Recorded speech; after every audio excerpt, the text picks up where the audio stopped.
Assalamualaikum warahmatullahi wabarakatuh. Selamat datang di kelas saya, kelas Logika dan Teknik Pemrograman. Pada materi pertama ini, kita akan membahas mengenai rancangan pembelajaran logika dan teknik pemrograman. Dari materi pertama ini, diharapkan Anda termotivasi untuk mengetahui dan memahami pengetahuan tentang logika dan teknik pemrograman. Pada pembelajaran kali ini, outline pembelajaran dibagi menjadi 3 bagian.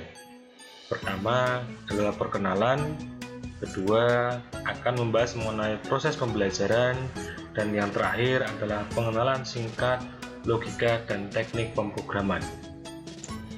Baik, yang pertama kita akan melakukan perkenalan terlebih dahulu. Ini profil singkat saya. Nama saya adalah Bambang Pilu Hartato dengan NIDN 0609069202. Saya dilahirkan di Cirebon 9 Juni 1992. Alamat saat ini Mangunan RT 6 Pangwarjo Sewon Bantul. Jadi tempat tinggal saya di Jogja. Untuk email yang bisa dihubungi yaitu bambang.pilu@amikompurwokerto.ac.id. Nomor telepon 085797519906. Adapun bidang penelitian saya saat ini adalah keamanan data dan kecerdasan buatan. Nah, ini adalah current project yang sedang saya kerjakan. Saat ini saya mengerjakan 2 buah project. Pertama yaitu Project Sieras. Project Sieras ini sebenarnya saya berkolaborasi dengan teman saya, Bu Uswatun, untuk membuat suatu sistem yang dapat melakukan pengecekan jawaban IC secara otomatis. Jadi biasanya kalau ujian pilihan ganda, sistem akan dengan mudah untuk menemukan jawabannya benar dan salah. Tapi sistem akan mengalami kesulitan jika tipe soalnya adalah jawaban IC. Nah, Sieras ini dibekali kemampuan untuk mendeteksi kemiripan jawaban siswa dengan kunci jawaban yang disediakan oleh guru. Sieras ini juga dibekali dengan bioenkripsi, artinya ada enkripsi yang menggunakan fitur biometrik. Sedangkan yang sebelah kanan, yang gambar paru-paru ini, penelitian saya yang kedua yaitu memanfaatkan kecerdasan buatan untuk mendeteksi apakah apakah orang tersebut mengidap COVID atau tidak berdasarkan foto ronsennya. Jadi di sini saya membekali kecerdasan buatan pada mesin untuk dapat mendeteksi corona atau tidak seseorang tersebut berdasarkan gambar ronsennya. Ya, itu tadi adalah perkenalan singkat tentang saya dan penelitian saya. Berikutnya kita akan membahas mengenai proses pembelajaran yang akan kita lakukan selama 1 semester. Pertama adalah teknis pembelajaran. Pembelajaran logika dan teknik pemrograman terdiri dari teori dan praktikum.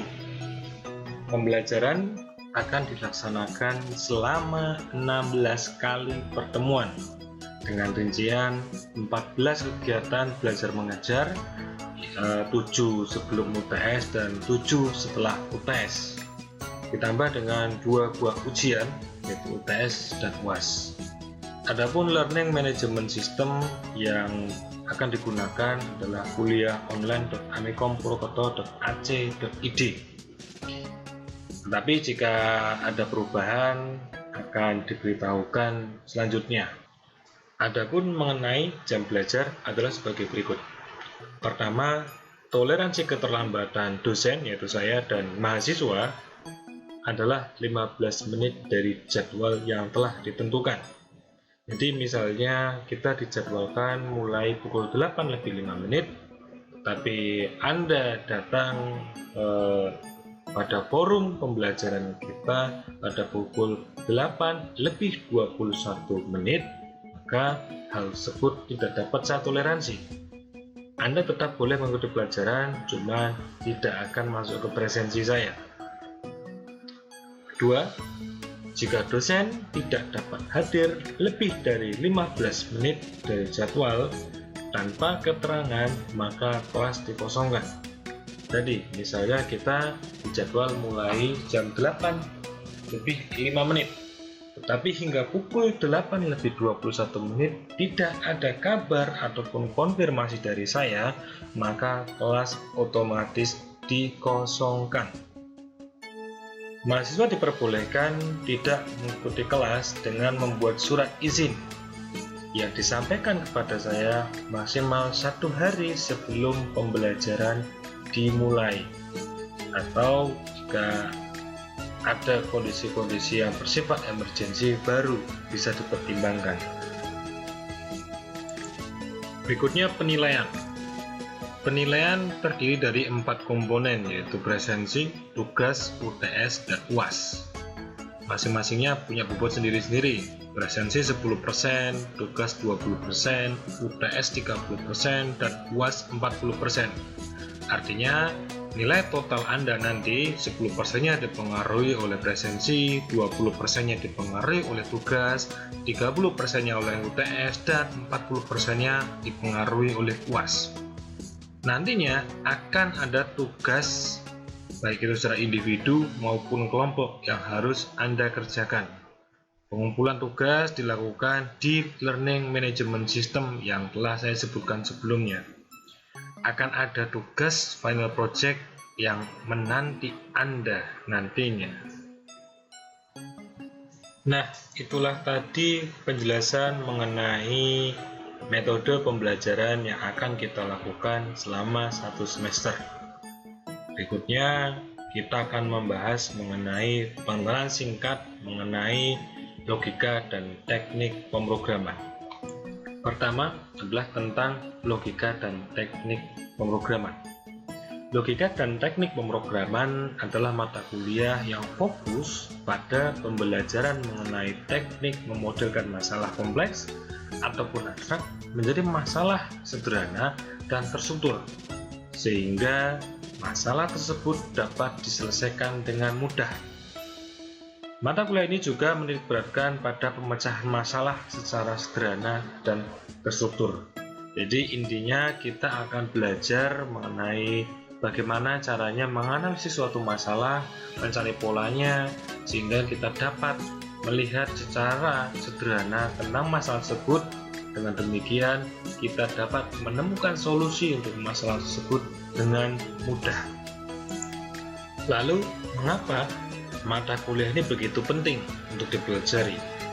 Pertama, kita tidak pernah bisa lepas dari yang namanya masalah.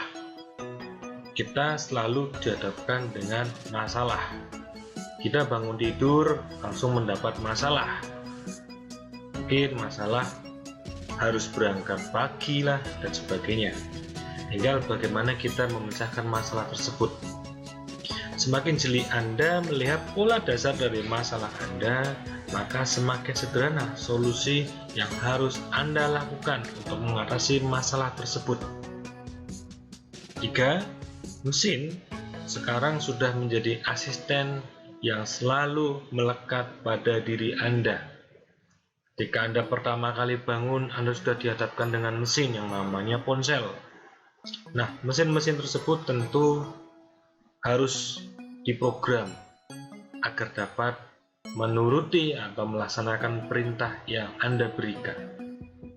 3. Sayangnya Anda dan mesin berbicara dengan bahasa yang berbeda, sehingga perlu teknik-teknik khusus agar Anda dapat berkomunikasi dengan mesin. Nah, teknisnya bagaimana? Jadi nantinya dalam mempelajari teori-teori dan penerapan logika teknik pemrograman, Anda harus memahami juga bahasa pemrograman. Dalam kelas ini kita akan menggunakan bahasa Python. Pertanyaannya, mengapa harus Python? Pertama, Python bahasanya sangat sederhana. Artinya bagi kita yang baru belajar tentang bahasa pemrograman, tentu ini akan sangat membantu untuk memahaminya. Kedua, Python dapat berjalan pada multiplatform. Bahasa Python bisa digunakan di desktop, bisa di web, bisa di mesin, dan di platform mobile. Ketiga, large community. Python ini komunitasnya cukup besar.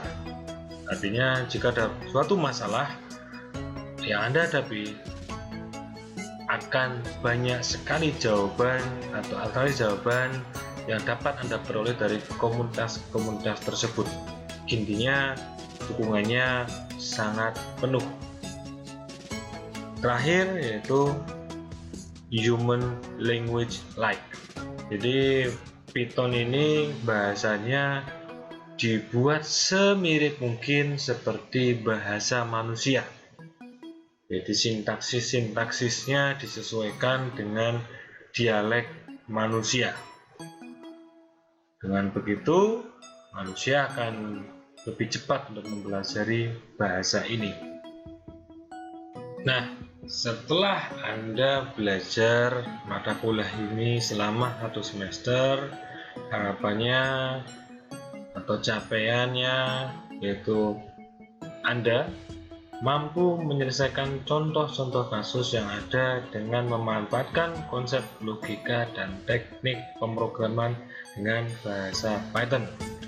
Artinya, pembelajaran ini dikatakan berhasil jika Anda dapat memecahkan kasus-kasus yang diberikan kepada Anda dan Anda dapat menyelesaikannya mungkin salah satunya dengan bahasa pemrograman Python gitu. Sementara itu, kemampuan yang diharapkan setelah mengikuti mata kuliah ini adalah mahasiswa dapat melihat detail dari permasalahan yang diberikan secara jeli dan dapat menemukan berbagai alternatif solusi yang dapat diambil. Kedua, mahasiswa mampu berpikir logis dan terstruktur dalam menganalisis masalah dan memecahkannya. Mahasiswa dapat memanfaatkan dasar-dasar pemrograman dengan bahasa Python untuk membantu dalam pemecahan masalah. Nah, itulah tadi pengenalan singkat mengenai mata kuliah logika dan teknik pemrograman. Berikutnya, saatnya kuis. Saya ada satu pertanyaan untuk Anda dan silakan Anda jawab secara individu ya. Pertama, logika dan teknik pemrograman atau LTP adalah mata kuliah yang salah satu bahasanya adalah memodelkan masalah menjadi lebih terstruktur dan lebih sederhana, sehingga solusi dari permasalahan tersebut dapat dengan mudah ditemukan. Lalu, sejauh mana teori, logika, dan teknik pemrograman dapat diimplementasikan pada kehidupan sehari-hari? Apakah LTP cukup penting untuk dipelajari? Mengapa? Ya, itulah kuis kita pada materi pertama ini. Saya kira cukup itu saja dari saya. Sampai jumpa lagi di materi kedua. Mohon maaf jika dalam menyampaikan materi ada kekeliruan atau kesalahan yang saya buat. Insya Allah kedepannya akan terus saya perbaiki. Sekian dari saya. Wassalamualaikum warahmatullahi wabarakatuh.